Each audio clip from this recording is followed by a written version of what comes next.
They say cities die quietly. But mine, it screamed.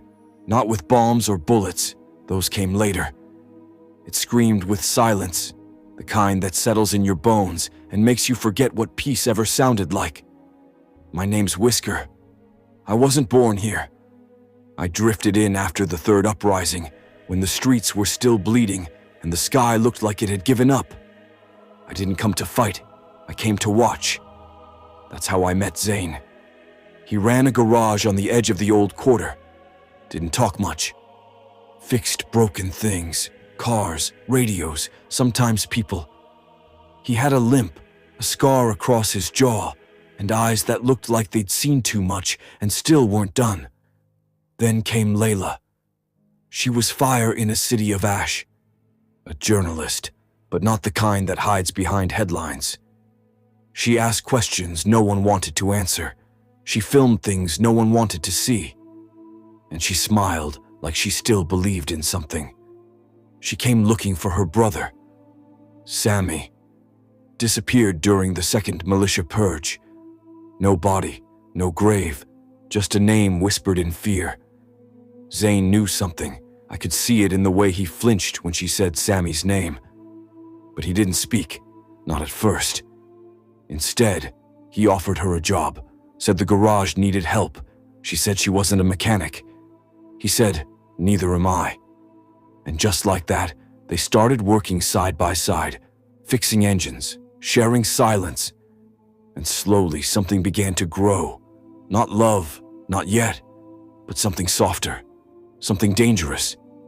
Because in this city, love is a liability. I watched them from my rooftop across the street. Binoculars, notebook, cigarettes. I wasn't spying, I was documenting. That's what I tell myself. Then came the fire, not literal, not yet. Layla found a file, hidden in the back of Zane's desk, photos, names, coordinates. And one name circled in red, Sammy. She confronted him. He didn't deny it. I was there, he said. I didn't pull the trigger. But I didn't stop it either. She slapped him. Then she cried. Then she stayed.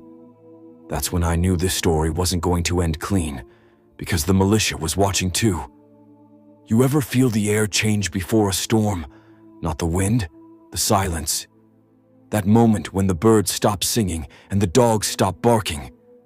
That's how it felt the week the militia came back. They didn't wear uniforms this time. They wore suits. Smiles.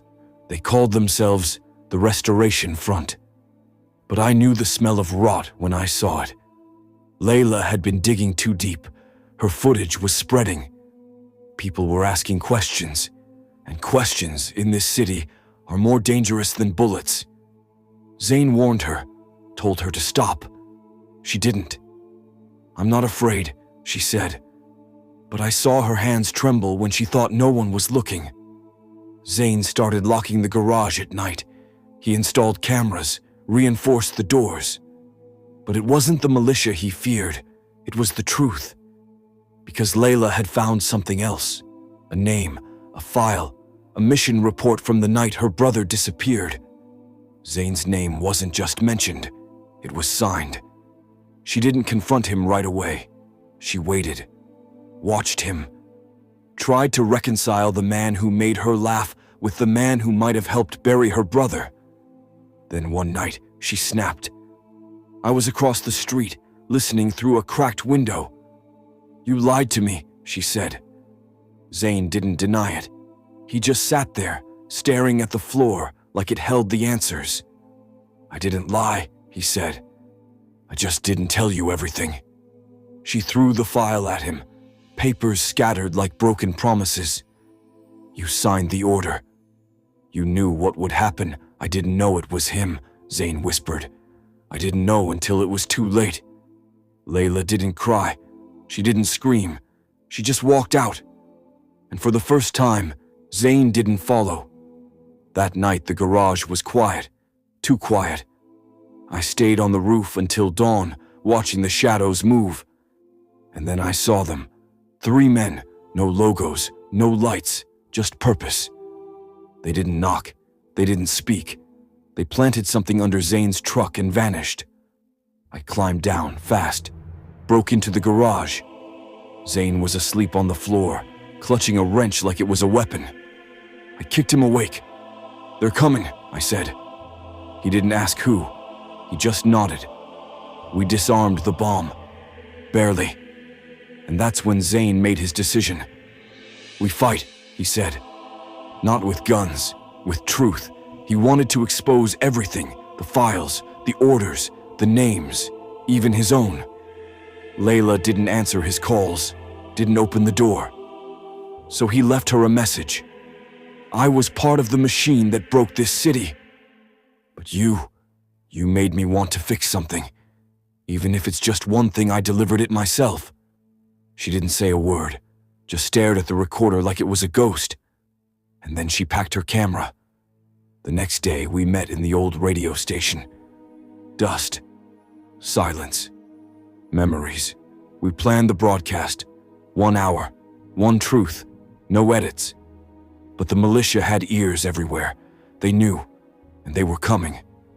The night came heavy, like it knew what was coming. The sky was low, thick with smoke and memory. And in the heart of it all, we waited.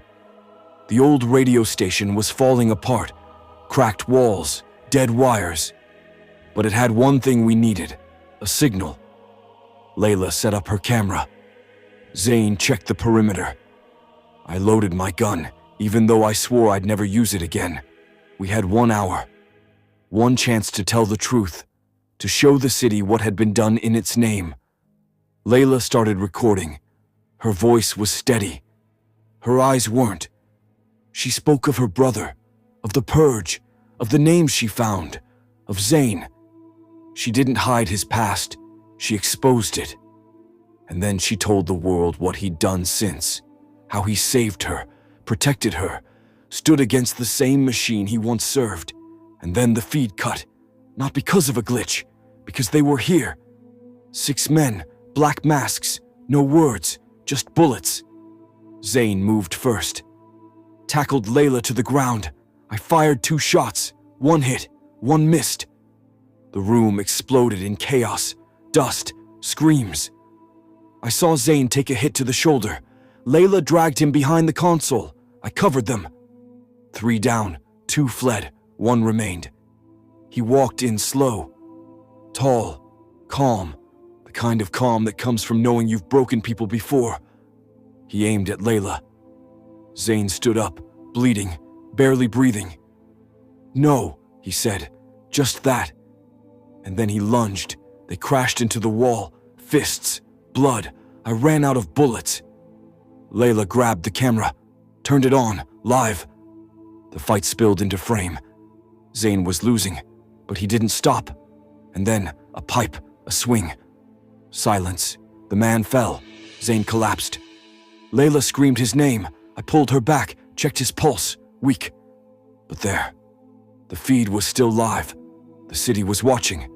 And for the first time, it listened.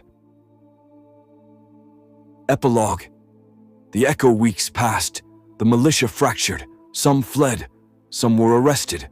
Some disappeared. Layla's story spread like wildfire. People started talking, asking, demanding. Zane recovered slowly. His shoulder never healed right, but he smiled more. Layla stayed. She wrote, filmed, built something new. I visited them once. Zane was fixing a radio. Layla was planting flowers in a cracked pot. She looked at me and said, "You didn't just watch. You helped." I didn't answer, just nodded. Because some stories don't need heroes, just witnesses. And me? I'm Whisker. I don't tell fairy tales. I tell what's left after the fire.